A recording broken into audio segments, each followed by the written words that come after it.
Thank you, and it's really great to be here with people working on dealing with climate change and carbon markets and doing all the things necessary to get our atmosphere and our industrial way of life aligned in a way that will fit with the overarching ecology that we're all a part of.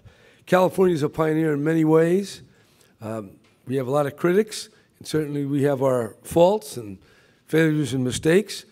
But the genius of so many people has produced a state that is now the seventh largest nation in the world, seventh largest economy, political entity, you might say. And our growth in economic terms and production of jobs is significantly faster than the nation as a whole, if you look back over the last 4 or 5 years. But despite our economic strength and comparative success relative to the rest of the country, California is taking the most aggressive steps to deal with pollution and the threat of climate change. Now, so I say that, I'm going to link the two because dealing with climate change, dealing with the environment is totally consistent with a sound economy. In fact, the characteristic of the economy and the free market is that it responds to challenges in so many millions of decentralized ways. It is not a rigid system. So when the state sets a low-carbon fuel standard, people respond. When the state sets a standard for the vehicle tailpipe emissions for sulfur or oxides of nitrogen, carbon monoxide, that responds. Business responds. The car companies respond. Now, I remember, because I was governor 40 years ago as well as now, that the car companies said they couldn't meet them. It's impossible. Well, they've gone way beyond the tailpipe emission standards that I was proposing and implementing 35 years ago. Same is true of the utilities. In fact, the utilities who are sponsoring this event said not many years ago they couldn't meet the standard of 20% renewable energy. Well, now they've exceeded it, and they will continue to exceed it. So the message I make is, and I want to really be clear about, yes, we have big challenges. Yes, wide swaths of the world and the economy are not doing what they need to do. But we're demonstrating in California that we can take the steps to reduce carbon emissions while advancing our economy at the same time. And that's why this morning I've signed an executive order to set a target in the next 15 years of reducing greenhouse gases to what they were in 1990, when California had far fewer people and far fewer cars. And this is going to require a significant reduction in carbon emissions. It's going to require creative responses on the part of industry, agriculture, energy, government, local and state, all of that. I've set a very high bar, but it's a bar we must meet. And it's a bar not only for California, but it's a goal for other states, for the United States as a whole, and for nations around the world. Other countries have set such a goal, the European Union.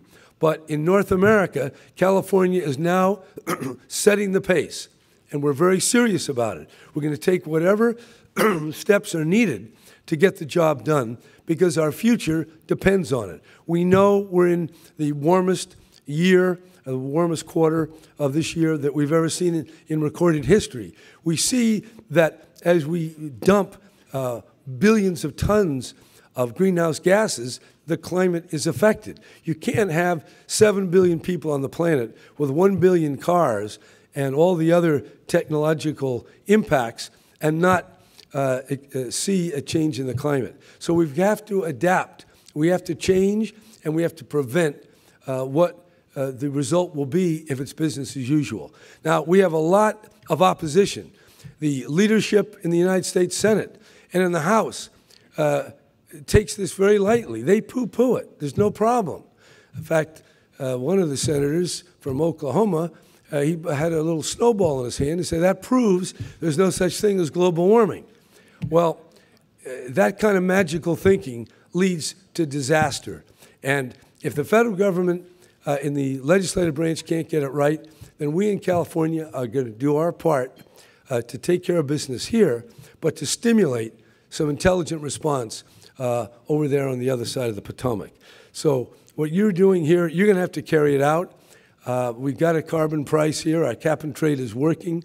We're going to continue to expand it. It's financing a lot of very important programs. But most importantly, we're sending the signals to the private economy to create, to innovate, and to make the kind of response that will enable Californians to live in compatibility with the environment instead of totally restructuring the environmental chemistry on which we all depend. So that really is the message here. We can do it. It's going to be difficult.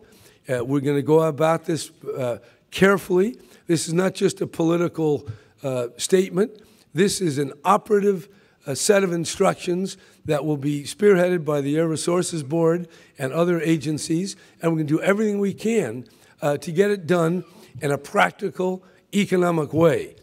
Unfortunately, with all the crises in the world, you know, from the Ukraine, Russia, the Far East, and all the conflicts that we see in the Asian countries, in the Middle East, all that very threatening kinds of warfare, hatred, killing, climate change seems a bit remote and abstract. President Obama talked about a slow-rolling crisis in race relations. Well, we got a slow-rolling crisis in climate change. It's not something that makes for news. It's not an impact in 1 minute or 1 day. In that sense, it's not an event. It's a condition. And it's a condition that is changing the fundamental conditions of human existence. And we have to have enough foresight that we can act in enough time to prevent irreversible catastrophic impacts. And whether the catastrophic impacts would happen in a decade or 3 or 4 or 6 decades, the point is that we're setting in motion the emission of billions of tons of chemicals and gases that will affect the climate. We now know that the ice in Greenland and the Antarctic is melting much faster than we ever thought just a few years ago. Some people say we've passed a tipping point, that it's going to melt and sea level is going to rise 12 inches. I mean, this is 12 feet, rather. This is really serious stuff. And the trouble is the danger is far enough away that the hard work of changing behavior now becomes difficult. It requires imagination. It's a real test, not just for California, not just for America, but for the world. Can we rise above the little parochialisms, the ethnocentric perspectives and the immediacy of I want and I need to envision a way of life that is sustainable, that is long-term, that is inclusive? And that's why dealing with climate change, as this executive order does, is fundamental, it's paramount, and transcends far more the day-to-day political issues and problems. However serious they are, there's nothing as serious as the possibility of fundamentally and radically altering the conditions of human existence in a profoundly detrimental way. That's the stakes. They couldn't be bigger, and the state of California is a big state with lots of imagination, and with this executive order, we will reduce our emissions of greenhouse gases to what they were in 1990. We're going to do it in a very quantitative way. We know that it means 260 million tons per year of greenhouse gases.